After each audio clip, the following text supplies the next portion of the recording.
Ya, kita mau langsung kepada pemberitaan firman Tuhan. Mari buka bersama dengan saya Injil Markus pasal terakhir ayat ke-14. Saudara, Markus pasal terakhir ayat ke-14. Injil Markus pasal 16 ya. Kita akan cepat ya, sehingga banyak hal yang bisa kita dapatkan. Baik, sudah ketemu semua rata-rata? Sudah ketemu semua Markus pasal terakhir pasal 16. Demikian bunyi firman Tuhan. Akhirnya ia menampakkan diri kepada 11 orang itu ketika mereka sedang makan, dan ia mencela ketidakpercayaan dan kedegilan hati mereka, oleh karena mereka tidak percaya kepada orang-orang yang telah melihat dia sesudah kebangkitannya. Saudara, kita mau perhatikan di sini ya. Mungkin buat kita, buat sebagian dari kita ya, ayat ini biasa. Kenapa? Kita tahu bahwa walaupun Yesus sudah mengatakan bahwa 3 hari lagi dia akan bangkit, bahwa dia harus menghadapi kematian, pada hari ketiga dia akan bangkit.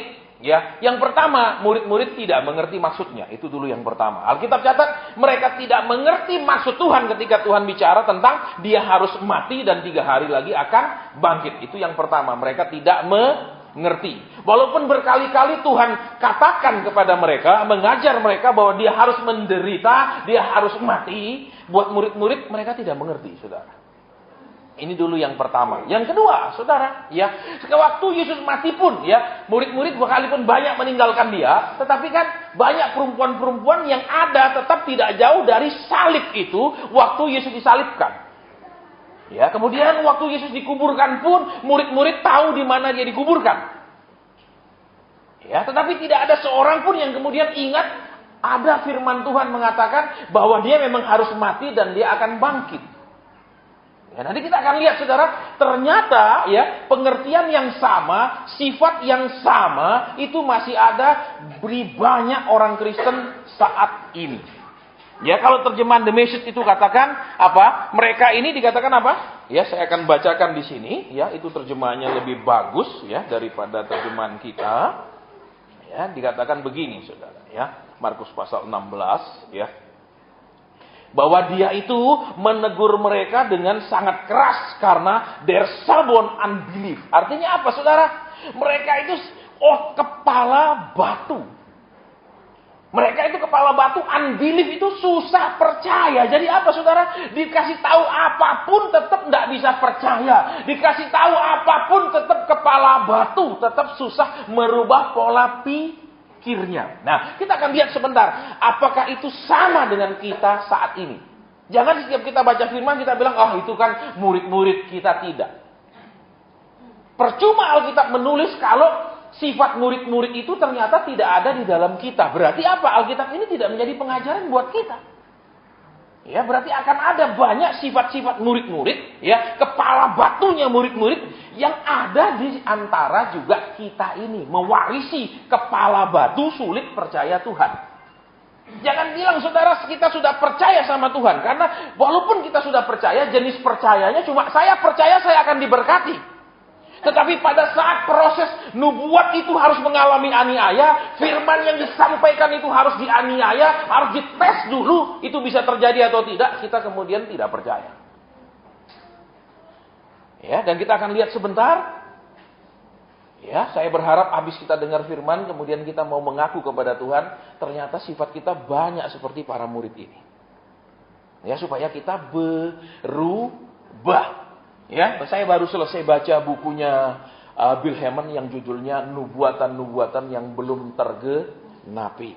Di pasal-pasal terakhir buku itu, saudara, saya agak kaget, ya, karena ternyata selama sekian tahun kita lakukan melatih orang untuk peka, itu ternyata adalah salah satu bentuk daripada transformasi ketiga yang ditulis oleh Bill Hamon. Di situ ada 2 orang, ya. Yang Peter Wagner itu adalah ketua Dewan Rasul Amerika dan Bill Hamon adalah ketua Dewan Nabi Amerika. Ya, kalau di Indonesia, saudara, nabi-nabi biasanya tidak bisa kumpul karena semua merasa dirinya yang paling akurat, paling diurapi. Kalau di sana mereka mau berkumpul, membentuk ada Dewan Kerasulan, ada Dewan Kenabian. Makanya waktu saya baca, saudara, di bab terakhir dia katakan apa? pemulihan nanti di transformasi yang ketiga itu adalah semua orang berfungsi sebagai gereja. Bukan hanya hari Minggu mereka ke gereja. Dapat mereka semua akan bisa mendengar suara Tuhan dengan jelas. Masing-masing bisa mendengar suara Tuhan.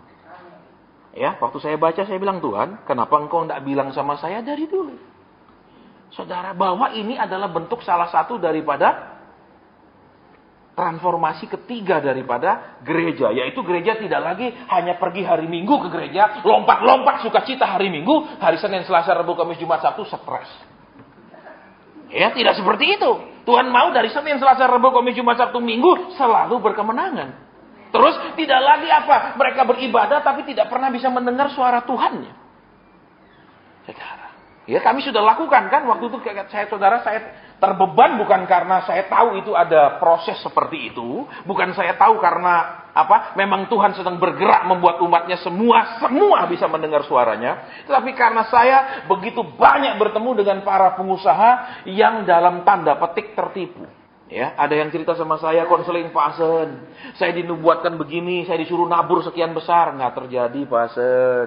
Pak Asen, saya dibilang Tuhan suruh saya nyumbang sekian Pak Asen. Selalu saya bertemu dengan begitu banyak orang, terutama para pengusaha, ya, di banyak kota, bahkan di negara-negara lain yang selalu diperas menjadi sapi perahan daripada ambisi orang-orang.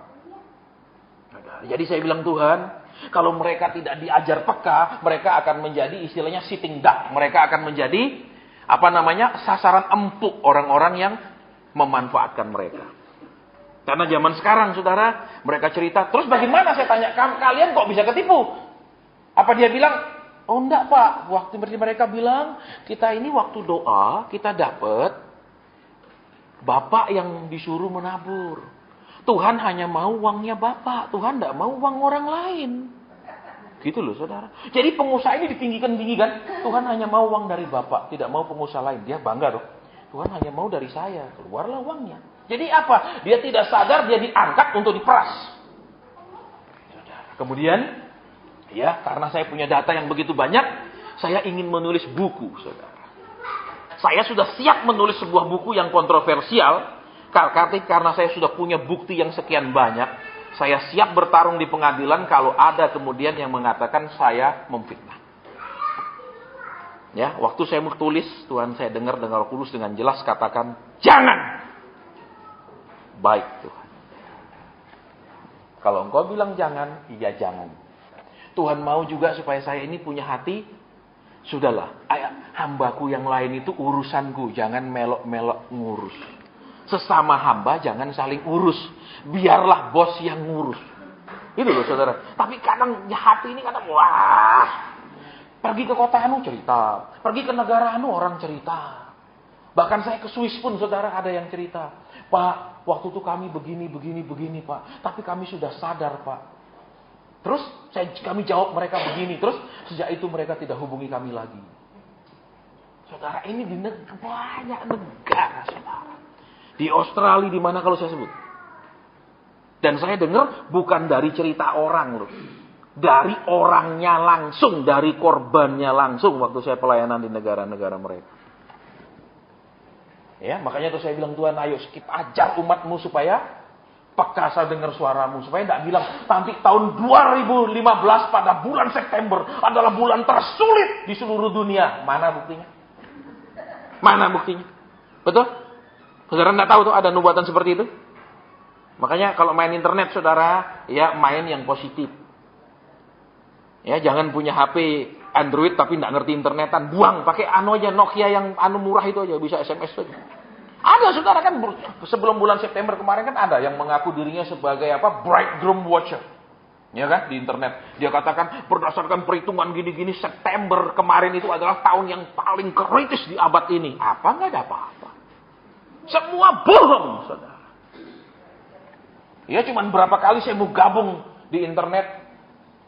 Saya bilang, sia-sialah. Kenapa? Ngadepi orang kepala batu, betul? Saudara ngomong sama orang gila, dia tidak akan jadi normal dengan omongan saudara. Betul? Tambah lama saudara ngomong sama dia, lama-lama saudara juga gila, malah dia normal. Amin. Betul? Saudara. Baik, sekarang saudara dan saya lihat ya. Kan tadi kita sudah dengar bersama. Sifat-sifat ini ada nggak di antara kita? Sekarang kita mau lihat sifat apa? Kan nggak ada di sini bicara tentang sifat. Coba kita lihat sekarang ya. Kan Tuhan sudah jelas bicara. Aku akan mati dan pada hari 3 aku akan bangkit. Terus waktu dia disalib, kan banyak perempuan-perempuan yang tidak melarikan diri, tapi berdiri menyaksikan kematian Yesus di kayu salib. Betul? Kemudian apa? Waktu Yesus dikuburkan pun, saudara, oleh Yusuf dari Arimatea, banyak murid-murid juga tahu di mana dia dikuburkan kan? Betul. Tetapi kemudian sesudah dia bangkit, saudara dan saya perhatikan ya, murid-murid ada pergi ke kuburan, tapi tidak menemukan mayat Yesus, tidak menemukan mayat Yesus. Tetapi saudara lihat, ya, dia tidak menemukannya. Berarti apa? Yesus ngomongnya mungkin separuh benar. Memang dia sudah mati. Benar kan dia mati? Seperti yang dia katakan. Tetapi masalah dia bangkit. Kan aku belum lihat aku belum lihat. Memang mayatnya nggak ada di sana. Tapi mayatnya nggak ada di sana bisa berarti dia dipindah orang. Iya toh? Bisa juga berarti bangkit. Berarti kemungkinannya apa? 50-50. Nah, sama dengan saudara dan saya sekarang. Sekalipun Tuhan sudah mengatakan sesuatu ke dalam hidup kita, Tuhan sudah mengatakan rencananya dalam hidup kita, sudah Tuhan menyatakan keputusannya dalam hidup kita, apa yang akan terjadi, ya kan? Tetapi seringkali apa? Lihat, misalnya seperti sakit, ya. Loh, tapi kan Tuhan janji sembuh, tapi kan sampai sekarang belum ada pemulihan total. Artinya berarti lihat apa? Yesus memang tidak ada di kuburan. Memang aku tidak temukan dia mati. Aku tidak menemukan dia berbohong. Tapi aku juga belum menemukan bahwa dia benar seperti yang dia katakan. Itu kan masalahnya. Saudara, tadi waktu nyembah Tuhan kasih tahu. Seperti ini loh umatku seringkali. Ketika mereka mendengarkan nubuat, mereka aminkan. Tetapi kemudian nubuat itu, ketika nubuat itu sedang dikandung di alam roh supaya itu terlahir berbentuk penggenapan, mereka ragu-ragu. Bener nggak ya? Iya apa enggak? Misalnya, memang Tuhan bilang, sekarang aku dalam kesulitan, aku dalam tekanan. Tuhan bilang, aku pasti dipelihara. Memang sampai hari ini aku belum sampai nggak makan. Tapi kan aku tetap punya masalah. Sama kan dengan murid-murid, saudara lihat. Memang Yesus kami lihat dia mati. Benar, dia katakan separuh, benar dia akan mati. Tapi dia bangkit lah, kami belum ketemu dia. Memang dia tidak ada di kuburan, tapi kan masalah dia nggak ada di kuburan, kemungkinannya banyak dipindah orang kah? Atau apa, kita nggak tahu. Saudara coba perhatikan ayat ini kembali. Ya. Ia menampakkan diri kepada ke-12 orang itu ketika mereka sedang makan, dan mencela ketidakpercayaan dan kedegilan hati mereka. Oleh karena mereka tidak percaya kepada orang-orang yang telah melihat dia sesudah kebangkitannya. Artinya apa, saudara? Kita mau perhatikan di sini lagi. Tadi sudah jelaskan. Yesus bilang, aku harus mati. Terus 3 hari aku akan Ketika dia bilang gitu, satu, dia bicara tentang sesuatu rencana yang harus dia genapi. Yang kedua, dia berbicara tentang kuasanya. Sekalipun dia mati, dia akan bangkit. Berarti apa? Ketika Tuhan bicara kepada saudara tentang sesuatu yang akan terjadi di masa depan. Ketika Tuhan berbicara kepada saudara dan sesuatu yang dia akan kerjakan. Dia punya kuasa, saudara, untuk menggenapinya. Tolong perhatikan. Dia punya kuasa untuk menggenapinya. Tolong perhatikan. Tetapi masalahnya sekarang apa? Ketika dia bicara dia akan bangkit, kan yang murid-murid lihat, dia cuma matinya dilihat. Tempat dia dikuburkan mereka lihat. Tapi dia bangkitnya kan nggak kelihatan. Cuman kubur itu kosong. Betul. Berarti kan masih tanda tanya ini. Benar-benar bangkit atau enggak? Dan saudara dan saya lihat. Padahal sudah begitu banyak orang murid-murid lain seperti Maria Magdalena. Saya ada korbannya di internet tentang Maria Magdalena. Tangis Maria Magdalena itu. Dia sudah diupload dan saudara bisa dengar sendiri. Ya. Kan apa? Sudah melihatnya kan? Betul, beberapa wanita sudah melihatnya. Bahkan Maria Magdalena sendiri bercakap-cakap kan dengan Yesus waktu itu bangkit. Tetapi murid-murid yang lain tetap nggak percaya. Saudara dan saya sudah dengar begitu banyak kesaksian mujizat-mujizat Tuhan. Betul. Dengar dari orang-orang lain yang sudah mengalami pertolongan Tuhan. Tapi seringkali tetap aja nggak percaya. Betul. Tetap masih tanda tanya. Mungkin buat dia bisa, Pak. Tapi buat saya kan beda masalahnya. Loh. Sekarang masalah tetap di hadapan Tuhan adalah tetap masalah. Bedanya nggak ada masalah apapun buat Tuhan sama itu masalah. Dan buat Tuhan nggak ada yang sulit. Betul. Kan begitu intinya. Tapi kita tetap seperti murid-murid. Tolong perhatikan di sini. Ketika Yesus bilang dia akan mati, murid-murid nggak mengerti. Karena kenapa? Mereka punya otak sudah penuh dengan pengajaran dogma-dogma Yahudi. Berarti apa, saudara? Saudara dan saya mungkin sudah penuh dengan dogma-dogma, doktrin-doktrin yang selama ini saudara dan saya dengar. Dari pendeta kita mungkin umurnya sudah 60. Dulu dia belajar sama pendetanya dia yang sudah mati. Pendetanya dia belajar dari pengajaran zaman Belanda. Sudah berapa ratus tahun itu pengajaran telat dan terlambat. Karena Alkitab itu selalu berkembang, saudara. Pengajarannya selalu up to date sesuai dengan zaman. Iya kan? Saudara pun coba kalau pakai HP sekarang maunya yang Android, toh, nggak mau yang Nokia lama, betul? Karena nggak bisa kirim foto, betul? Yang lama kan nggak bisa. Betul? Loh, iya apa enggak? Enggak bisa, coba. Tolong fotokan ya. Mana bisa? Tolong WhatsApp kan. Mana bisa Nokia 3110 pakai WhatsApp. Ya saudara doakan, saudara bagaimana puasa kan enggak akan bisa Android itu. Ya, jadi kembali yuk. Kita mau lihat di sini apa. Sering ketika Tuhan bicara kita tidak mengerti. Karena dogmanya kita ini sudah nggak bisa dirubah. Otak kita ini sudah pokoknya megang itu sudah. Kita mengerti yang kita dengarkan dulu itu yang paling benar. Padahal salah. Contohnya saya. Aliran gereja kami itu tidak percaya sesudah saudara dan saya dibaptis itu ada kutuk turunan tetap jalan sekalipun saudara dan saya hidup kudus. Dia bilang ada ayat mengatakan Yesus sudah menebus saudara dan saya dari kutuk hukum Taurat, tapi tidak ada disebutkan Yesus sudah menebus saudara dan saya dari kutuk turunan, nggak ada. Betul? Nggak ada, betul. Buktinya kan saudara lihat di perjanjian lama kan ada. Sekalipun Daud adalah orang yang berkenan kepada Tuhan. Istrinya banyak. Betul. Sekalipun Salomo Tuhan kasih nama kesayangan Jedijah. Tuhan kasih nama khusus buat dia. Hanya Tuhan yang panggil dia Jedijah. Punya nama khusus seperti saudara misalnya. Oleh suami saudara dipanggil nama khusus. Hanya dia yang panggil saudara nama itu sak dunia. Kan khusus sekali orang itu. Tapi kemudian apa? Punya istri 1000. Dari mana? Kutuk turunan. Neneknya bekas pelacur. Iya kan? Garis itu tidak putus ketika dia hidup benar. Garis itu tidak putus ketika dia berkenan kepada Tuhan. Suatu hari ketika dia lemah, dia jatuh lagi. Melanjutkan kutuk turunan yang sudah ada. Saya diajar apa? Tidak ada kutuk turunan ketika percaya Yesus. Itu doktrin gereja saya dulu. Saya pegang. Tapi kemudian ketika saya punya karir, sudah jadi pimpinan, hancur lagi. Sudah jadi pimpinan, hancur lagi. Akhirnya saya ambil puasa. Saya bilang, Tuhan, apa sih yang salah di hidup saya? Saya umur 20-an udah jadi pimpinan perusahaan. Tapi terus anjlok lagi, habis. Naik lagi jadi pimpinan, anjlok lagi. Jadi saya punya hidup ini ada di atas puncak gelombang yang tinggi. Terus ada di lembah yang begitu dalam. Saya doa berapa hari, waktu doa Tuhan bilang, kamu mau marisi kutuk dari kakekmu. Saya sudah bisa mendengar suara Tuhan. Saudara, saya sudah keliling melayani. Tetap kutuk itu tidak putus. Kenapa? Karena memang Alkitab bilang Yesus menebus saudara dan saya dari kutuk hukum Taurat. Tidak ada ditambah oleh kutuk turunan. Saudara, maka kemudian saya bilang dalam nama Yesus aku putuskan, aku hancurkan kutuk yang kuwarisi dari kakekku. Sejak itu saya nggak pernah lagi begini. Kutuk kebangkrutan, kutuk kegagalan. Sekalipun saya sungguh-sungguh sama Tuhan. Sekalipun saya sudah melayani dipenuhi Roh Kudus. Tuhan pakai saya banyak mujizat-mujizat kesembuhan. Tetap aja gini karirnya. Kenapa? Kutuk turunan gak selesai. Jadi saudara dan saya kita mau lihat sekarang di sini apa?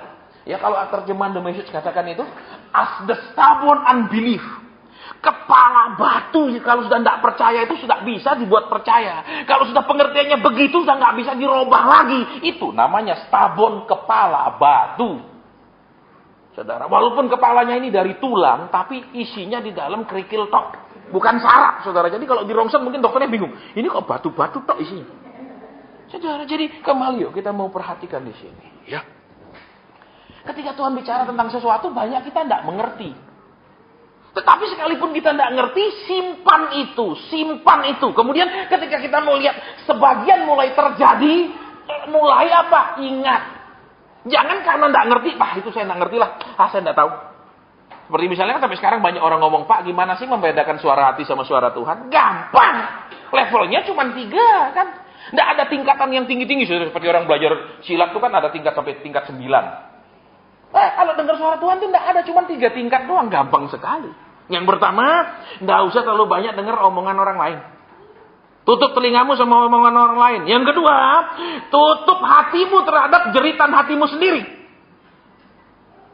Sudah. Yang ketiga, engkau akan bisa peka sama Tuhan. Itu tidak ada susahnya.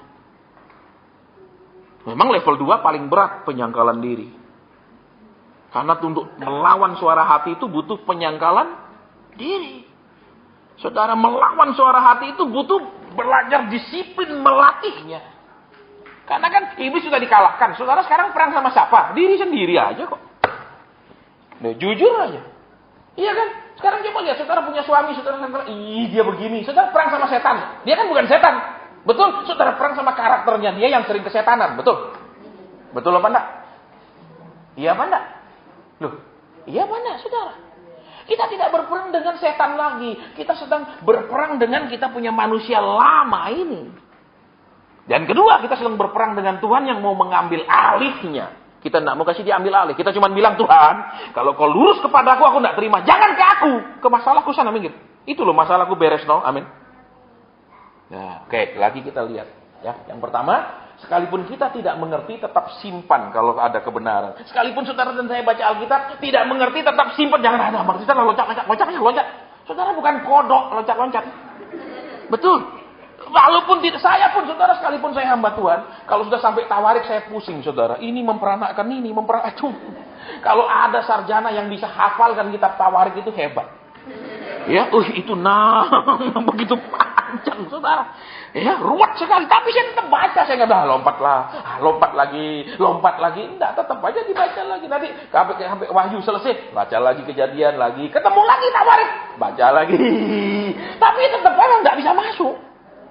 Tapi ada hamba Tuhan yang bisa menjelaskan, saudara, silsilah tawarik itu dengan luar biasa. Dia bisa jelaskan, ini loh bapaknya, ini anaknya, ini loh perbuatannya. Silsilah keturunannya begini-begini. Saya bengong, karunia hamba Tuhan ini dahsyat sekali.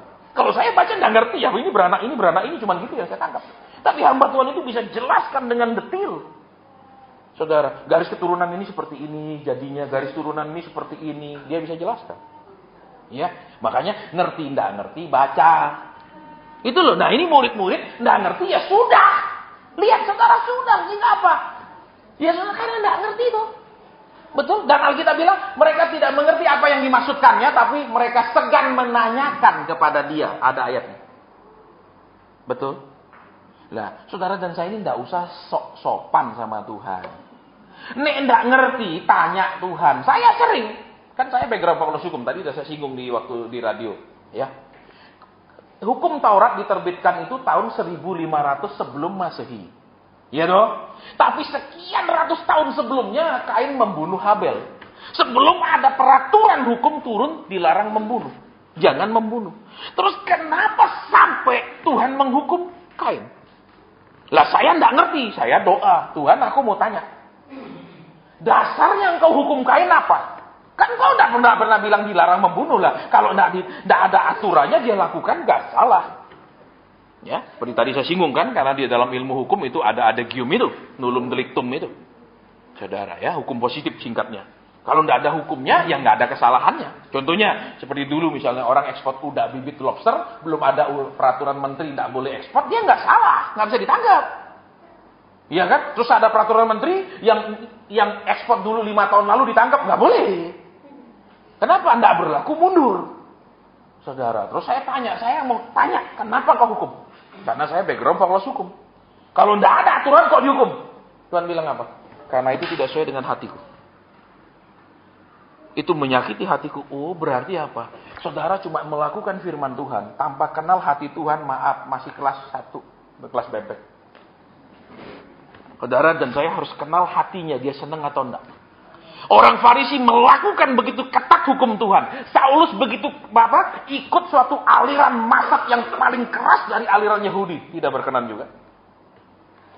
Kenapa? Dia tidak mengenal hati Tuhan. Iya kan? Makanya kemarin saya khotbah di kota lain. Jangan merepotkan Tuhan. Saudara kasih persembahan untuk apa? Merepotkan dia karena minta balik 100 kali lipat. Itu merepotkan Tuhan. Betul. Loh, perwira Kapernaum kan waktu dia datang kepada Yesus, dia bilang, Tuhan aku tidak layak menerima Tuhan di rumahku. Katakan saja satu kata. Kalau terjemahan dari Yesus katakan, I don't want to put you into this all trouble. Aku tidak mau membawa engkau dalam semua masalahku. Aku tidak mau repotkan engkau. Kita ini paling repotkan Tuhan, paling pintar. Amin. Disuruh satu hal saja sama Tuhan, tidak pernah bisa. Betul. Repot kan pinter, kasih uang bikin repot lagi. Tuhan ingat loh, 10 ke 100 kali lipat. Aku enggak mau 30. Walaupun kau bilang 30, 60, enggak, 100. Lah Tuhan bilang, nih aku terima, aku tambah susah. Betul. Kenapa? Surga enggak bikin uang, betul. Memang surga tak ada tanahnya dari emas, betul, temboknya dari permata, tapi enggak ada percetakan uang di sana. Betul. Enggak ada pabrik mobil di sana, betul. Loh, iya apa enggak? Kita selalu yang kita lakukan, kita memuji pun habis itu minta. Kita beribadah pun habis itu minta. Cuma kerjanya merepotkan kok.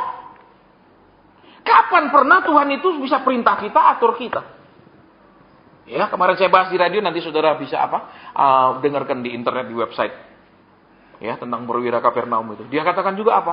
Aku ini orang yang di bawah perintah. Dan aku juga punya bawahan. Berarti apa? Dia bilang, aku ini orang yang juga bisa diperintah. Dan aku juga bisa merintah. Dia ngomong gitu. Artinya apa? Saudara dan saya ini sudah bisa enggak jadi orang yang bisa diperintah Tuhan sih? Baru saudara dan saya bisa merintah. Kenapa? Karena kalau kita orang yang di bawah perintah, kita juga akan punya bawahan. Artinya apa? Ketika saudara dan saya bisa diatur oleh Tuhan, bisa diperintah oleh Tuhan, saudara juga bisa memerintah. Setan itu suruh jangan macam-macam. Tapi kalau saudara dan saya nggak bisa diperintah Tuhan, nggak bisa. Iya? Saudara di perwira Kapernaum itu kan dia bilang. Makanya Yesus bilang apa? Iman seperti ini aku nggak pernah temukan di antara orang Israel. Terjemahan lain bilang, iman sesederhana ini aku tidak temukan di umat yang mestinya mengerti caraku bekerja. Makanya banyak, Pak, tolong usirkan. Kenapa nggak bisa ngusir sendiri? Karena kita nggak bisa diatur Tuhan, nggak mau nurut Tuhan. Saudara tangking setan tahu siapa yang nurut, siapa yang enggak. Saudara di alam roh. Iya. Kalau saudara sering dibawa ke alam roh, saudara bisa melihat di situ orang yang taat sama tidak, warna tubuhnya berbeda. Orang yang taat sama yang tidak, itu lapisan perlindungan tubuhnya di alam roh tidak sama. Walaupun mungkin dia bisa teriak, dalam nama Yesus, nggak ada setannya.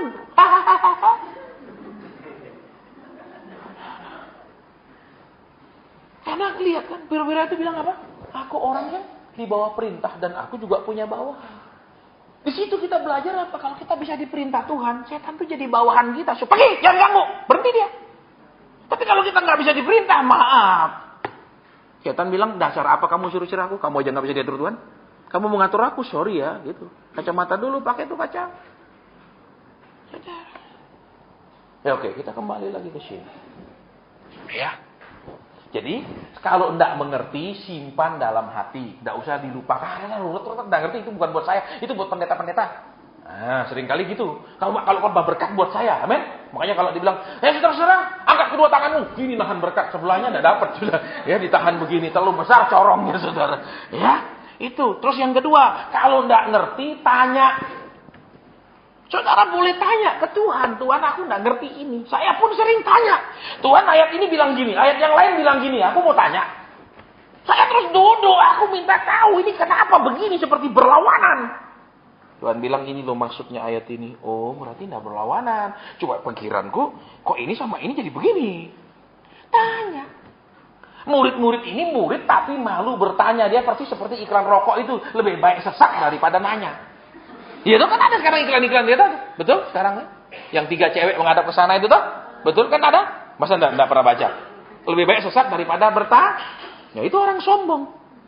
Tuhan juga kepingin saudara banyak nanya. Karena orang banyak nanya itu berarti apa? Ingin belajar. Kedua, ingin lebih banyak tahu supaya enggak banyak bikin salah. Saya pernah waktu doa Tuhan bilang gini. Kamu tahu aku sayang kamu karena apa? Karena saya taat Tuhan. Saya berani khotbah yang keras-keras. Walaupun habis itu gereja gak mau pakai saya bilang. Tuhan bilang enggak, bukan karena itu. Terus karena apa Tuhan? Karena kamu suka nanya. Cuma suka nanya. Lah kelasku cuma gitu. Jadi itu yang bikin aku disayang. Kecewa saya saudara. Saya bilang cuma itu Tuhan. Maunya saya kan ya karena saya taat. Khotbah keras gak dipakai gak masalah. Saudara, saya kan bolak-balik ke Australia. Ada gereja yang terus bilang enggak. Biar waktu saya khotbah di gereja hari Minggu, Tuhan bekerja dengan dahsyat, banyak pernyataan Tuhan, jemaatnya pada mengaku. Selesai ibadah dia bilang apa? Kami tidak percaya yang itu. Dia ngomong begitu saudara, gembalanya bilang kami tidak percaya seperti itu. Padahal dia lihat sendiri tuh jemaatnya berdiri mengaku saya orangnya. Dia bilang selesai ibadah kami tidak percaya.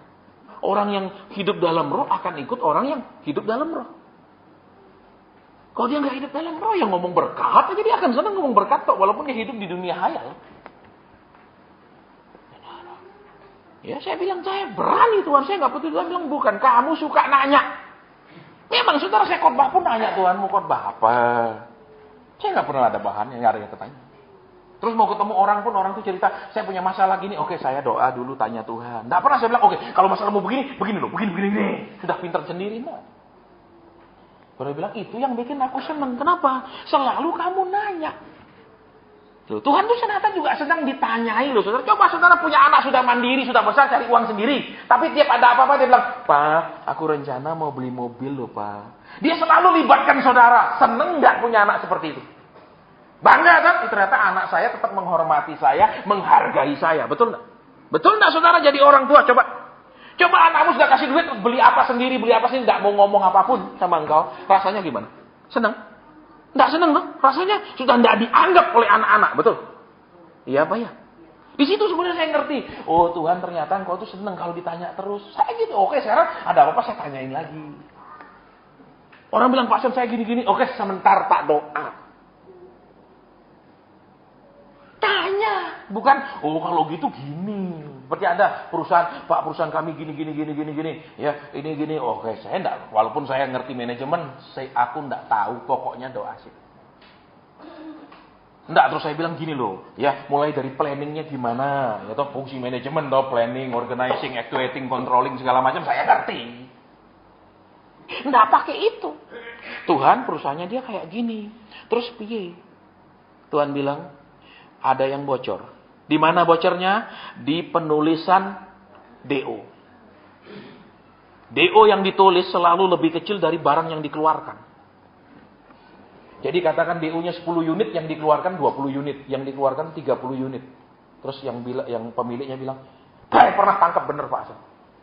Waktu itu mendadak saya periksa, ternyata yang dinaikkan ke mobil sekian unit. Padahal DO-nya cuma sekian. Nah, kan Tuhan udah bilang. Terus yang mana yang harus diperbaiki? Dia di bagian itu. Kenapa? Karena DO-nya itu kan ada beberapa lembar tembusannya. Saudara, beberapa lembar tembusan kan? Ada tembusan ke akunting, tembusan ke kepala gudang, tembusan kemana. Nah itu dari apa? DO yang lapis 1 dan kopi kedua, kopi ketiga itu isinya lain-lain semua jumlahnya. Saya nggak tahu. Saya nggak sok pinter gitu Pak Hasan. Kami buka perusahaan, ini perusahaan kok rasanya untungnya tidak seperti yang seharusnya tiap tahun. Terus gimana? Saya nggak bilang, ya mungkin harga naikkan toh. Ya toh, enggak kan barang naikkan makanya enggak doa ternyata. Bener. Jadi nggak boleh pakai otak, tanya Tuhan. Ya saudara dan saya kan sering kali apa? Sudah ketemu kejedok, ketemu masalah, nggak nanya, ngajari lagi malah. Tuhan ayo cepat jawab saya, tolong. Ini masalah saya. Nggak nanya, Tuhan kenapa sih saya sampai ketemu masalah kayak gini? Nggak nanya, tapi ngajari, amin. Iya dah? Betul. Makanya gelar kita semua ini keminter, amin.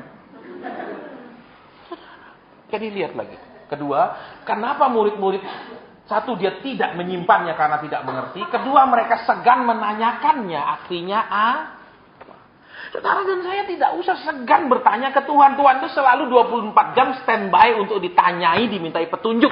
Jangan cuma dimintai tolong. Saya mau berdengarkan saya. Kalau saudara minta tolong, belum tentu dia langsung jawab. Belum tentu dia langsung berikan solusi. Tapi kalau saudara minta petunjuk, dia pasti memberitahu. Karena dia sudah janji di firman-Nya bahwa langkah hidup orang benar itu dipimpin oleh. Jadi setiap kita mau melangkah, kita minta petunjuk, dia pasti beri. Tapi setelah kita melangkah kemudian kejedok minta tolong, belum tentu dia tolong. Saya mau beritahu saudara. Ya, berapa hari lalu kan ada yang telepon saya, Pak, keluarga kami lagi di rumah sakit sudah 3 hari koma. Ya, berapa hari lalu. Terus langsung saya bilang, coba segera bisikkan di telinganya untuk mengampuni orang yang sangat menyakiti dia. Iya Pak, benar. Dia memang menyimpan kepahitan, dia ditinggal oleh suaminya. Suaminya nikah lagi. Saya bilang, bisikkan segera supaya dia segera pulang. Supaya rohnya tidak kemana-mana. 2 jam kemudian dia meninggal. Jadi apa? Dengan saudara dan saya karib dengan Tuhan, saudara bisa kasih tahu sesuatu yang akurat, yang benar, bukan cuma ya kita doakan, kita imani dia sadar. Banyak orang habis koma pun disembuhkan Tuhan. Loh, itu omong apa? Iya. Oke, jadi kembali. Terus yang ketiga apa? Ketika sebagian sudah terjadi, dia lihat Yesus mati, kemudian dia dengar Yesus bangkit, tetapi dia pergi ke kubur, tidak ketemu. Memang tidak ketemu. Berarti apa? Mungkin saudara dan saya sekarang sudah sebagian terjadi kalau Tuhan bilang aku pelihara. Mungkin sudah sulit ekonomi, mungkin sudah berat sekali, tapi tetap makan. Berarti dia tetap baru sebagian kan? Dia tetap tapi belum lepaskan. Betul? Betul? Belum angkat, belum berkati. Bukankah kita sama seperti murid-murid ini? Tetap sulit percaya proses itu. Walaupun sudah melihat sebagian daripada proses itu terjadi, tapi kan karena belum melihat akhir daripada proses, kegenapan daripada proses, tetap masih tanda tanya terus. Betul. Betul. Iya apa iya? Makanya saya katakan, di mana-mana saya pergi, saya selalu ketemu dua jenis orang Kristen. Satu Kristen kambing, satu Kristen domba. Di negara manapun saya melayani, saya ketemu kambing dan domba. Kambing dan domba. Tapi ya kita tidak bisa menghindar, karena Yesus juga mengatakan apa? Nanti di zaman akhir baru dia memisahkan kambing dan domba. Sementara masih gabung terus itu kambing sama domba. Postur tubuhnya sama loh saudara, tapi gennya domba sama kambing tidak sama. Kalau kambing dengan domba tidak bisa dikawinkan. Walaupun bentuknya mirip, karena gennya tidak sama, kromosomnya beda, sehingga tidak bisa dikawin silang. Saya ketemu saudara, di satu negara saya ketemu. Ada satu orang, Pak, saya pernah saksikan sama saudara, Pak. Tuhan, saya harus kerja di mana, Pak? Karena perusahaan konstruksi tempat saya bekerja sekarang tutup. Kita doa, Tuhan bilang, ambil pekerjaan yang lebih jauh dari rumahmu. Waduh, itu 1 jam pakai kendaraan, Pak. Kalau di negara itu ya 90 kiloan 1 jam. Enggak, Pak, saya nggak mau. Saya mau ambil yang dekat saja. Dia ambil yang dekat, saudara. Tidak berapa lama, tidak sampai 1 tahun itu perusahaan kolaps juga. Perusahaan konstruksi yang, sama-sama perusahaan konstruksi, kolaps. Dia akhirnya karena kolab, dia cari kerja, belum dapat. Syukur istrinya bekerja, istrinya yang kasih dia makan. Itu yang kambing. Tapi saya ketemu juga yang domba. Ketika ketemu, ya saya kan sering khotbah di gereja dia. Kemudian waktu makan Tuhan bilang, telepon orang itu. Telepon siapa, Pak? Tuhan bilang, telepon orang itu. Istrinya bilang, Mr. Anu. Kan minggu lalu kamu janji mau telepon dia. Akhirnya, oh iya, dia telepon orang itu saudara, langsung dia ditawarin pekerjaan.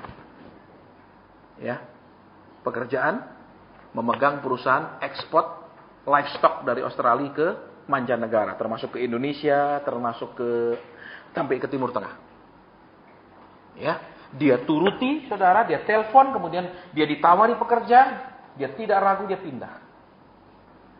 Ya, maka waktu saya pelayanan lagi, ketemu dia undang Pak Asen, aku kepingin undang makan. Dia cerita terus. Kita taat Pak Asen, kita gini. Terus Tuhan bilang apa? Rumahmu akan di Bella Vista. Saudara tahu kalau saudara tinggal di Sydney, Bella Vista itu adalah salah satu komplek paling mahal di Sydney.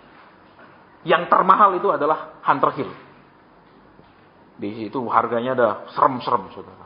Puluhan juta dolar per rumah kalau di Hunter Hill. Itu memang perumahan orang kaya lama Australia.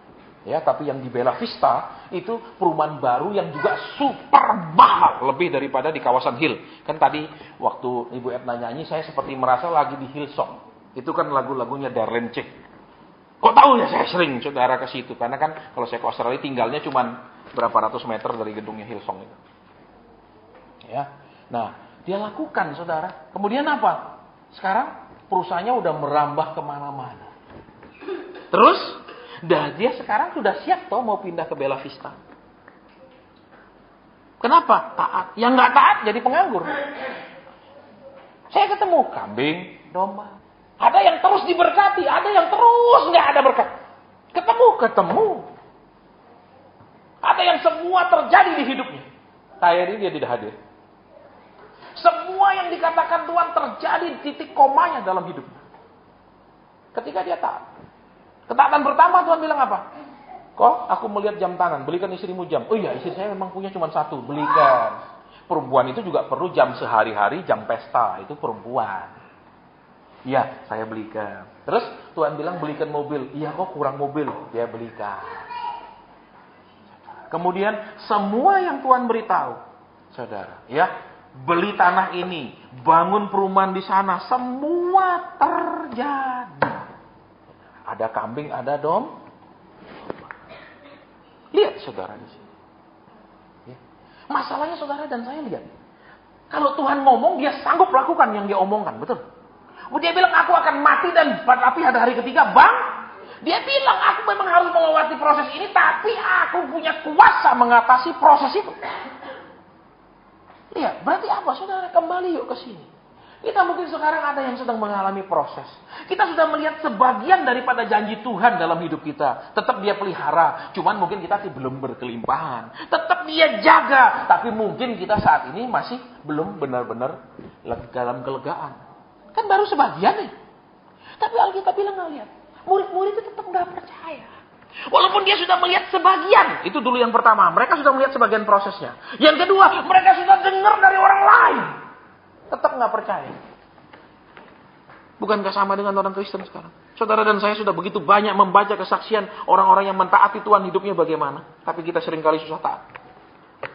Betul? Betul? Iya. Kedua, saudara lihat. Saudara sudah lihat sebagian daripada janji Tuhan. Ya kan? Sebagian. Belum seluruhnya. Bisa percaya benar-benar nggak? Seringkali kepala batu kata Alkitab. Saya pun saudara dulu pernah bingung, Tuhan. Engkau bilang mau pakai aku di negara-negara batin. Aku khotbah kadang-kadang mereka nggak terima. Ya, banyak negara-negara yang terus bilang kami nggak bisa terima khotbahnya. Kenapa? Keras sekali, menyakiti jemaat. Sebenarnya bukan menyakiti jemaat, saudara. Mereka khawatir kalau jemaat itu minggat. Mereka khawatir jemaat tersinggung. Karena jemaat yang memberi makan kami, maka kami tidak boleh gonggong jemaat. Anjing nggak mungkin gonggong tuannya. Tapi tamunya saudara pasti digonggong. Betul? Dia tidak kenal. Saya sering tanya, Tuhan kau suruh saya khotbah. Yang engkau yang suruh, saya nggak ada dendam sama gereja itu. Saya nggak tahu masalah di gereja itu. Tapi kau suruh khotbahkan dan ternyata itu memang menemplak gereja itu. Terus mereka ngamuk. Tapi mereka ngamuk. Terus macam-macamin saya. Saya bilang, Tuhan engkau kan tahu mereka akan ngamuk, mereka tidak terima. Kenapa suruh aku khotbah? Saya sering ngamuk, saudara ketika dikasih tugas. Tuhan bilang apa? Aku memberi mereka kesempatan. Tegur mereka sebelum aku pukul, kan aku selalu tegur dulu. Kalau mereka bertobat, aku batalkan. Kalau tegur nggak bertobat, baru aku hajar. Ya tapi kan aku dulu yang kena hajar. Saya sering mengalami seperti itu. Ya, makanya kan di sini nggak ada persembahannya. Supaya kenapa? Sedikit yang hadir juga nggak masalah, banyak yang hadir nggak masalah karena nggak ada pungut-pungut duit. Kalau ada pungut duit, nanti banyak yang hadir mulai saya tanya, "Yuh, berapa total persembahan?" Misalnya katakanlah mulai berjuta-juta, kita mulai khotbah yang baik-baik dong. Betul? Kenapa? Ini maaf kata, ya toh, ini apa? Bebek bertelur emas, jangan diutik-utik, dipelihara yang baik. Amin. Akhirnya saya akan khotbah nyenengno hati saudara, tapi tidak nyenengno hati Tuhan. Lambat atau laun pelan-pelan gesernya. Sudah. Ya, ketika saya baca bukunya Bill Hamon itu, saya di pasal itu dia bilang apa? Zaman sekarang orang mendirikan gereja untuk apa? Mereka melihat masyarakat ada apa yang bisa diberikan masyarakat untuk mereka, apa yang bisa diberikan masyarakat untuk gereja mereka. Kemudian gereja mereka akan menjadi semakin sempit hanya visi pribadi. Bukan gereja berbuat buat komunitas, buat masyarakat. Saudara kalau nggak percaya beli bukunya ya, judulnya Nubuatan-Nubuatan yang belum tergenapi, Bill Hamon. Jadi yang kita lakukan setiap Sabtu malam itu ternyata itu adalah salah satu proyeknya Tuhan. Membuat orang Kristen semua bisa peka dengar suara Tuhan.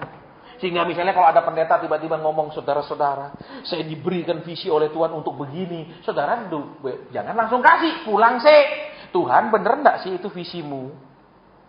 Kalau Tuhan bilang bukan, jangan kasih. Karena saya berkali-kali ngalami. Apa? Seperti Bill Hamon bilang, ambisi pribadi semakin sempit.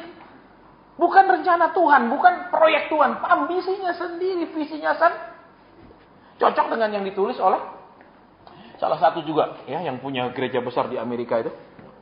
apa yang terjadi? Bahwa gereja sekarang bikin gereja super-super besar untuk apa? Visi pendetanya semua. Ribuan orang mengikuti visi pendetanya. Hanya satu visi yang diikuti. Sementara buat tiap orang, Tuhan punya visi-visi buat setiap saudara. Tapi saudara hanya disuruh ikut satu orang punya mau. Ya, jadi kita tidak mau saudara, saya juga tidak mau suruh saudara dukung visi saya. Ini berapa sih yang bertobat lahir baru? Paling pindah gereja A, gereja B, gereja C, betul? Saya mau tanya saudara yang sekarang bergereja di gereja A itu, memang saudara dibaptis di sana? Banyak pindah dari gereja lain. Coba katakan kiri kananmu nggak keren. Memang itu polanya di kota manapun begitu ada sesuatu yang besar, semua di sekeliling kota itu akan ikut bergabung ke situ. Itu sudah polanya di mana-mana. Saya nggak pernah share sama saudara visi saya. Betul, walaupun mungkin kalau saya ngomong pasti saudara tergerak untuk kasih duit. Saya nggak share. Tidak usah ngomong kalau memang itu visi dari Tuhan, Tuhan kirim orang kasih duit. Itu prinsip yang saya pegang. Jadi makanya saya nggak pernah cerita sama saudara, saudara kita punya visi begini persekutuan kita. Karena banyak orang memakai apa? Kita selalu visinya membangun gedung. Tiap minggu disuruh mendoakan gedung. Kita nggak punya visi membangun gedung. Katanya mau zaman akhir, ngapain bangun gedung kalau mau kiamat? Betul? Saudara bisa bawa batanya ke surga untuk nambal-nambal. Di surga nggak ada rumah yang butuh ditambal-tambal, betul? Betul? Loh, kita mau fair-fairan. Banyak orang saudara mengajarkan yang lain tapi melakukan yang lain. Betul? Betul? Makanya kemarin saya di WhatsApp, ya. Bangsa kita ini di depan bangsa-bangsa di dunia. Ya, ada bangsa yang banyak ngomong dan banyak kerja. Dikasih contoh negara ini. Ada bangsa yang enggak ngomong dan enggak kerja. Ya, terus ada bangsa yang banyak ngomong saja tapi enggak kerja. Ada bangsa yang ngomong banyak ngomongnya sedikit tapi kerjanya banyak. Kalau bangsa kita ngomongnya lain, kerjanya lain. Saya baca, terus saya share ke teman-teman saudara. Itu memang betul. Kenapa? Saudara, memang itu faktanya kekristenan. Betul. Wah, saudara, kita mau proyek ini loh, pelayanan orang miskin. Mari saudara nyumbang lagi. Padahal sudah terima sumbangan dari sana sini. Satu kegiatan proyek, satu kegiatan pelayanan disebar kemana-mana, ngumpulkan uangnya sekian banyak dari sekian jurusan. Terus sudah berkelimpahan uang itu kan sebenarnya, tapi minta terus kemana uang?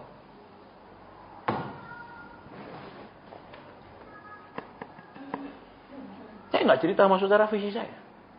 Walaupun saya tahu Tuhan kasih saya beban pelayanan. Saudara, tapi saya nggak bilang mari saudara yang tergerak bulan Januari kumpulkan uang. Saya nggak pernah, betul? Pernah saudara dengar yang datang Jumat atau Sabtu saya sharing itu? Nggak pernah.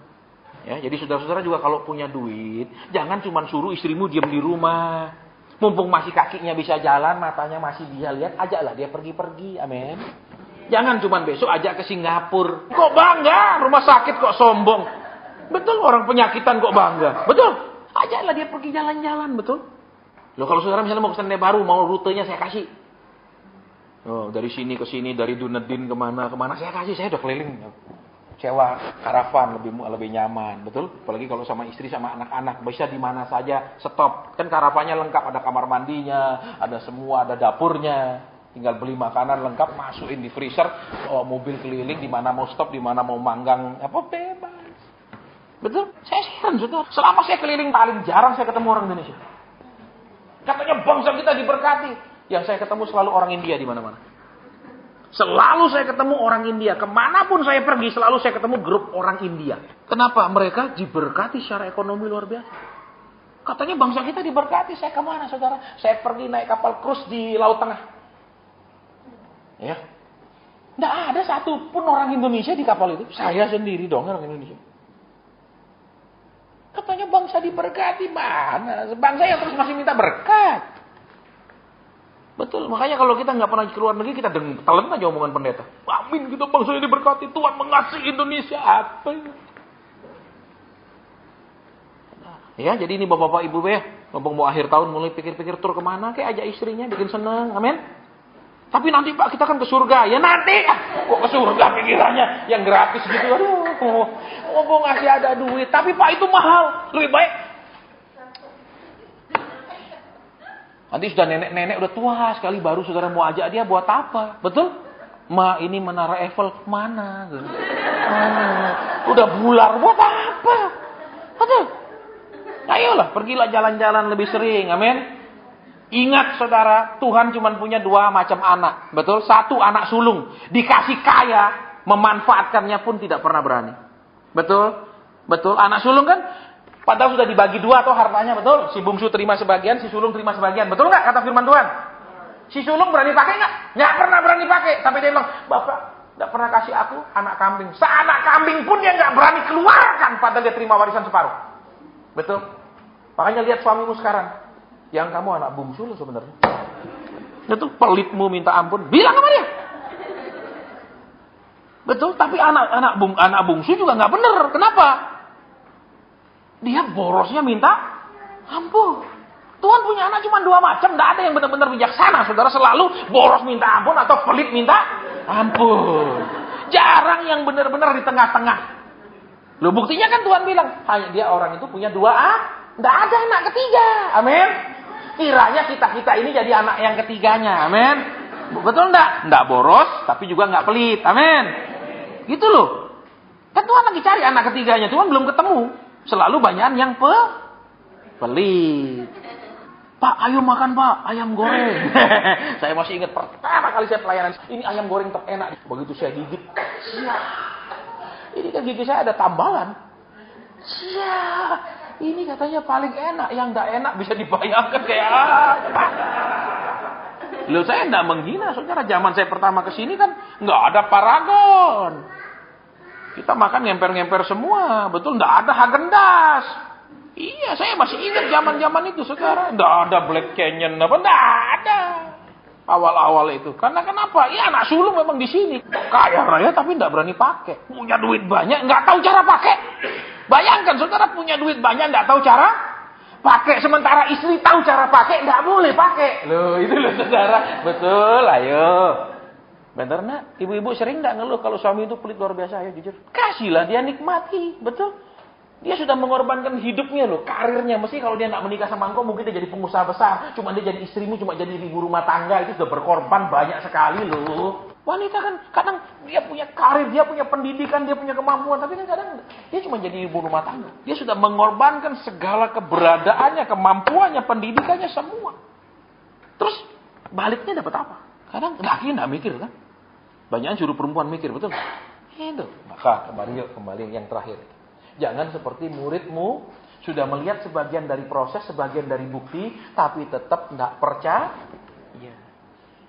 Saudara belum, oh Pak, tapi saya punya masalah besar hari ini. Tapi Tuhan kan saudara udah lihat sebagian buktinya sampai hari ini. Saudara nggak pindah terus tinggal di bawah jembatan, toh? Belum kan?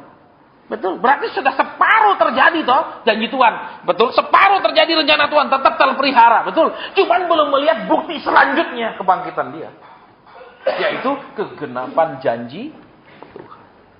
Ayo sekarang, aku percaya Tuhan. Aku memang lihat sebagian. Memang aku lihat kau bilang kau pelihara, iya memang kau pelihara, tapi memang harus pas-pasan. Aku percaya ini memang baru sebagiannya.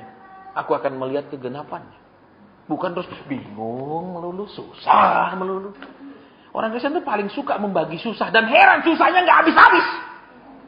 Bisa dia cinta ke 10 pendeta, tetap cintanya sama. Nggak ada berkurang sedikit pun. Bayangkan susahnya itu. Dia punya sumber di dalam, sumber kesusahan. Amin. Selalu mengalir kan? Betul saudara. Coba kita memperhatikan jadi orang Kristen sekarang. Tuhan sudah melakukan sebagian. Kita sudah melihat sebagian daripada yang dia janjikan terjadi. Mungkin ada yang memang belum sepenuhnya yang kita tunggu. Tapi percaya. Jangan kepala batu. Betul? Tuhan bilang jangan kepala batu. Tetap nggak percaya. Tetap bingung. Tetap susah. Tetap stres. Itu orang nggak percaya. Itu orang kepala batu. Saudara, kalau bahasa Mandarinnya gutau. Ya, coba kita perhatikan. Bukankah kita sering seperti itu jadi orang Kristen? Betul? Sampai hari ini Tuhan pelihara kita masih stres. Sampai hari ini walaupun kita punya kesulitan, kita punya masalah, Tuhan masih membuktikan bahwa proses-proses itu apa? Dia pelihara, dia jaga, masih terjadi toh. Tapi kita ingin bukti akhirnya, yaitu kita melihat dia bangkit. Kita ingin bukti akhir masalah saya selesai. Kita ingin bukti akhir problem saya terjawab. Itu bukti akhirnya. Tapi Tuhan mau kita bersikap benar di prosesnya.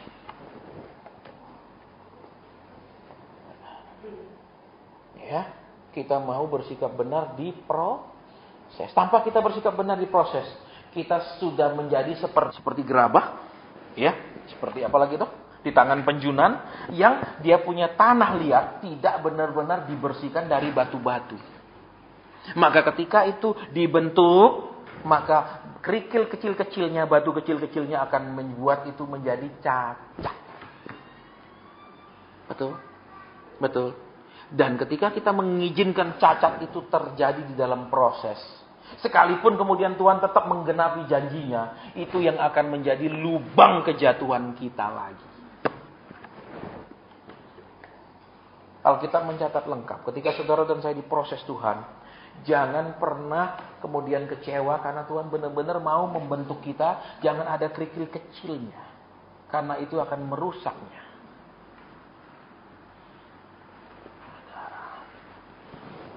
Ya kiranya kita akan nanti di persuan yang akan datang lebih banyak dombanya. Amin. Kambing bertransformasi menjadi domba. Amin. Tanduk yang kambing lurus menjadi tanduk domba yang menyamping hanya untuk melindungi diri, tidak untuk menusuk. Itu bedanya dari tanduknya. Domba juga punya tanduk, tapi tanduknya nyamping, bukan untuk nusuk, untuk bela diri doang kalau diseruduk. Kalau kambing tajam, nusuk. Dagingnya pun beda. Kambing lebih keras dari daging domba. Domba lebih empuk. Betul? Dan domba bulunya hanya bisa dipakai kalau sudah disembelih. Kalau kambing nggak usah disembelih. Betul? Dicukur bulunya nanti keluar lagi. Berarti apa? Ya jadilah suami-suami yang berguna ketika engkau masih hidup. Jangan sesudah mati baru berguna. Kenapa? Iya syukur dia mati Pak, sehingga saya baru bisa keluar negeri kemana. Dia meninggalkan warisan. Nah itu kambing. Bisa. Kalau domba enggak usah dimatikan, dia sudah menghasilkan. Betul? Jadi suami-suami di sini jangan tunggu mati baru istrimu bisa nikmati kekayaanmu. Amin. Coba bilang sama istrimu yang datang sama istri. Ma, aku minta ampun, aku dulu kambing. Ya sekarang mau jadi domba. Doakan ya Ma, gitu. Ayo. Saudara, kita mau berubah. Kita mau berubah itu memang sakit. Siapa bilang berubah itu tidak menyakitkan? Apalagi menuju yang kita tidak senang. Ya baik, jadi kita sudah dengar firman Tuhan, sudah selesai. Ya. Kalau ada pernyataan Tuhan saya akan sampaikan. Kalau tidak ada kita bubar. Ya, kita akan semakin nanti saudara akan melihat juga gelombang yang sama melatih orang menjadi peka akan terjadi di mana-mana. Ya. Karena itu yang ditulis oleh Wilhelm Hammond di bukunya. Saya bukan bilang kemudian kita tidak, ternyata memang itu sudah jalannya Tuhan, rencananya Tuhan, program kerjanya Tuhan. Supaya saudara tidak lagi bisa dimanfaatkan orang, saudara tidak lagi menjadi sapi perahnya orang, saudara juga tidak menjadi pendukung visinya orang, tapi saudara menjadi pendukung visinya Tuhan. Ya, bahwa di surga hamba sudah selesai. Iya, kami minta ampun. Kadang kami seperti para murid. Sudah melihat sebagian tapi tidak percaya bahwa akan terjadi seperti yang Tuhan katakan. Kami sudah melihat sebagian pemeliharaan Tuhan, sebagian janji Tuhan. Tapi kami ingin kelepasannya, kami ingin kegenapannya. Dan di tengah-tengah menunggu itu kami sering tidak percaya. Walaupun kami mendengar kesaksian dari banyak orang. Tapi sering juga tidak membuat kami percaya. Ampuni kepala batu kami ya Tuhan. Terima kasih. Terima kasih. Terima kasih. Terima kasih. Terima kasih Roh Kudus. Terima kasih. Mungkin ada yang Bapak ingin sampaikan atau Tuhan Yesus ingin katakan, silakan. Kalau tidak ada, hamba selesai dan ibadah selesai. Amin. Saudara. Saya disuruh Tuhan untuk mendoakan orang yang punya seperti ada benjolan. Adakah orangnya di sini yang memang itu benjolan tidak besar, ya? Itu benjolan tidak terasa seperti kayak kalau disentuh aja gitu. Oh, iya kayak ada sesuatu di dalam kulit, bawah kulit gitu. Ada orangnya di sini. Adakah orangnya di sini? Tidak ada. Tidak tahu di tubuhmu itu ada sesuatu di bawah kulit yang mulai menebal. Kenapa? Di kaki benjolannya. Baik. Sudah berapa lama itu? 2 bulan ini. Ada lagi yang lain? Tidak ada. Tidak ada. Baik berdiri di tempat tidak usah maju. Sekarang kita mau berdoa. Ya, taruh tangan di dada, karena mungkin susah megang kaki, taruh tangan di dada buat benjolan itu.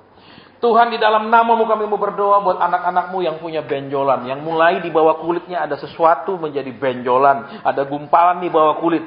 Kami tidak mau tahu itu gumpalan apa, tapi yang kami tahu Tuhan mau sembuhkan. Dan sekarang di dalam nama Tuhan Yesus kami memohon supaya benjolan itu disembuhkan. Di dalam nama Tuhan Yesus kami memohon supaya benjolan itu dihilangkan. Karena kasih dan kuasa Tuhan menjamah, benjolan itu hilang. Terpujilah nama Tuhan. Terima kasih. Terima kasih. Haleluya. Haleluya. Amin. Yang kedua, saudara, saya merasa ada orang yang punya masalah dengan apa namanya? Di sini, di dekat sini dan di belakang sini. Dari pergelangannya. Adakah di sini orangnya yang memang bukan di sini loh, saudara, tapi di daerah sini. Ini apa sih namanya? Udah lama nggak belajar biologi. Ya, bahu, ini ujung sini, ini apa sih namanya sini, terus daerah sini, belakangnya. Adakah orangnya? Kalau ada, tolong segera berdiri, karena kita sudah 9.15. Ada?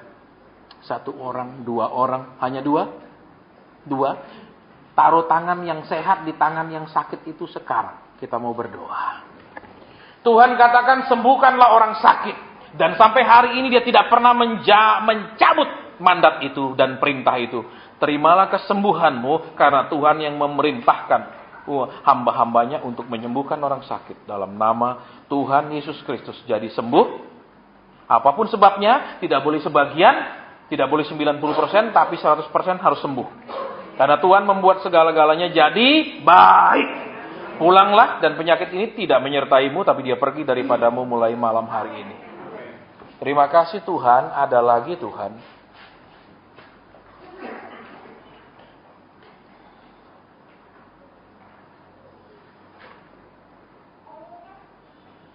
Terima kasih. Terima kasih. Terima kasih. Terima kasih. Terima kasih. Ada lagi Bapak.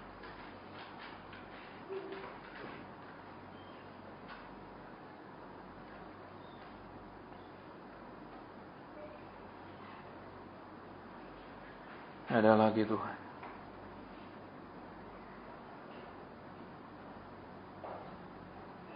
Iya Bapak.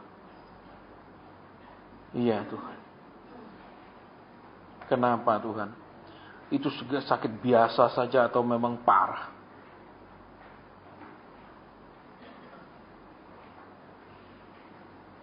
Amin. Baik, saudara. Ini ada orang yang punya masalah dengan tenggorokannya, bukan apa namanya? Bukan inflamasi, peradangan, bukan, ya. Tetapi kalau engkau raba, sebenarnya ada sesuatu yang bermasalah di tenggorokanmu. Ada sesuatu yang kalau diraba engkau bisa rasa there is something there. Ada sesuatu di dalam tenggorokanmu itu. Mana orangnya? Mana orangnya? Mana orangnya? Bukan alergi, bukan batuk, bukan peradangan, bukan. Ada sesuatu di tenggorokan. Ada? Tidak ada? Saudara, saya tidak mau doakan orang yang sama ketika saya sudah turun. Ya, karena sering begitu saya jalan, Pak, saya yang tadi, saya enggak. Begitu saya turun, selesai, saya mau pulang. Tidak ada. Tidak ada orang yang tahu di tenggorokannya ada sesuatu. Tidak ada. Yakin. Baik, kita akhiri, saudara. Ya. Tetapi nanti, kemudian ketika saudara kemudian baru diperiksa, loh, ini ada sesuatu tumbuh, ternyata baru ketahuan. Saudara doa sendiri. Bilang gini, Tuhan, waktu ibadah dulu, kau katakan ada orang yang sakit tenggorokan, ada sesuatu yang seperti tumbuh di dalamnya. Ternyata aku orangnya Tuhan, aku minta disembuhkan. Saya lihat dengan jelas di dalam tenggorokan itu ada sesuatu. Bukan peradangan. Di hidung. Yang saya lihat di dalam tenggorokan. Kalau di hidung, sinusitis ini di dalam. Di saluran itu ada sesuatu seperti tumbuh. Ya. Mungkin belum tahu, belum rasa. Ya, tapi begitu ternyata saudara tahu dan saudara periksa saudara, orangnya doa sendiri. Tuhan, aku minta dijamah. Ternyata aku orangnya, waktu itu aku tidak tahu aku orangnya. Ya, saya melihat dengan jelas ada sesuatu yang tumbuh di dalam tenggorokan. Ya, seperti daging tumbuh itu. Iya, seperti kalau dipegang itu seperti ada benjolannya. Nggak nyaman. Loh. Sudah berapa lama itu? Darah dia, ya. Dia adalah satu pengurus di ibadah di sini, tapi dia tidak pernah cerita sama saya ada sesuatu di tenggorokan. Ya, karena memang tidak bisa dilihat. Tapi kalau di saudara gini kan ada seperti sesuatu. Baik, satu. Ada lagi sebenarnya, saudara. Ada lagi sebenarnya. Saya dengan jelas melihat di alam roh ada lagi.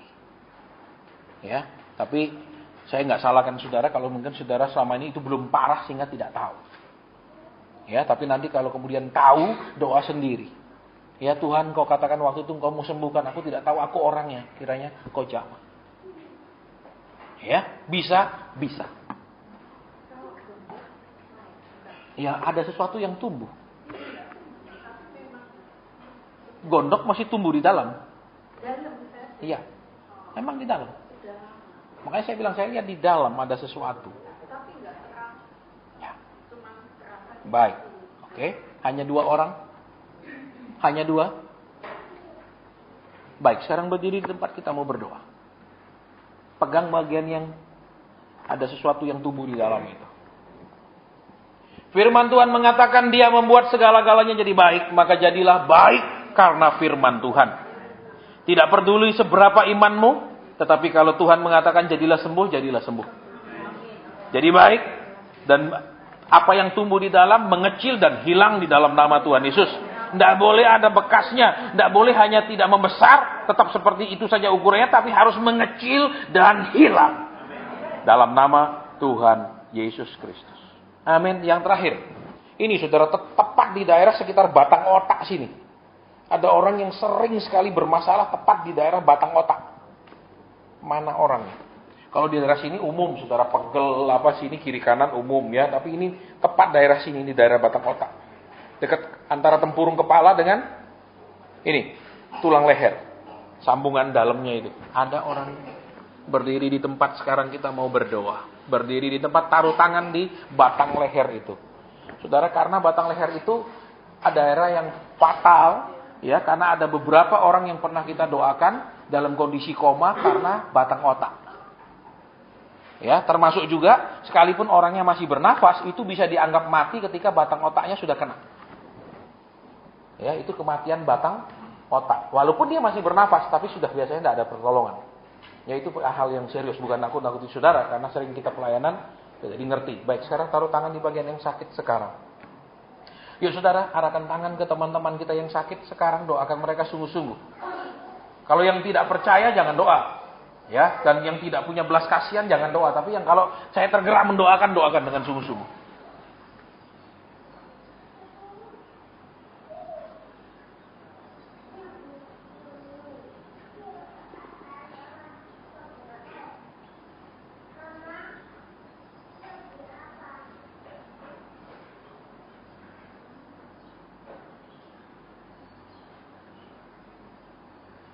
Terima kasih.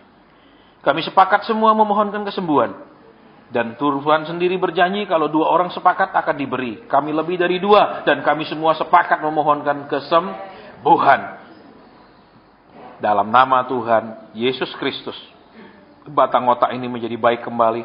Batang otak ini menjadi normal kembali. Apapun itu, entah pengapurankah atau apapun namanya, jadi baik. Dalam nama Tuhan Yesus Kristus. Amin. Baik, saudara, saya tadi mau berhenti ya. Saya masih tiba-tiba dikasih rasa saya punya pergelangan kaki sakit. Saya nggak pernah rasa di pergelangan kaki saya sakit. Adakah di sini memang di daerah pergelangan kakinya sakit? Daerah hanya pergelangan kaki. Saya baru mau bilang selesai, tapi Tuhan bilang ada, doakan lagi yang di pergelangan kaki. Saudara tahu kan daerah pergelangan saya nggak usah angkat tinggi-tinggi ke saya ya. Walaupun kaos kaki saya nggak bolong-bolong, enggak. Itu bukan karena takut ya, itu enggak, kaos kakinya juga baru, tapi di pergelangan kaki itu sering nggak beres. Hanya di daerah pergelangan kaki. Tolong berdiri di tempat sekarang, kita mau berdoa. Hanya satu orang yang pergelangan kakinya bermasalah, taruh tangan di dada, kita mau berdoa. Tuhan, lihat anak-anakmu yang menaruh tangannya di dada, mereka memohonkan jamahanmu buat pergelangan kakinya yang sakit. Kami memohon di dalam nama Tuhan Yesus kepada Bapa, supaya Tuhan memberikan kesembuhan, dan supaya Tuhan Yesus menjamah anak-anakmu ini, supaya mulai besok pagi mereka bangun, penyakit ini sudah menyingkir dari mereka di dalam nama Tuhan Yesus. Mereka bisa jalan dengan nyaman, tidak lagi ada keluhan di pergelangan kaki mereka yang sering kali nyeri itu. Di dalam nama Tuhan Yesus Kristus. Terima kasih. Haleluya. Haleluya. Haleluya. Amin. Baik, ibadah sampai di sini.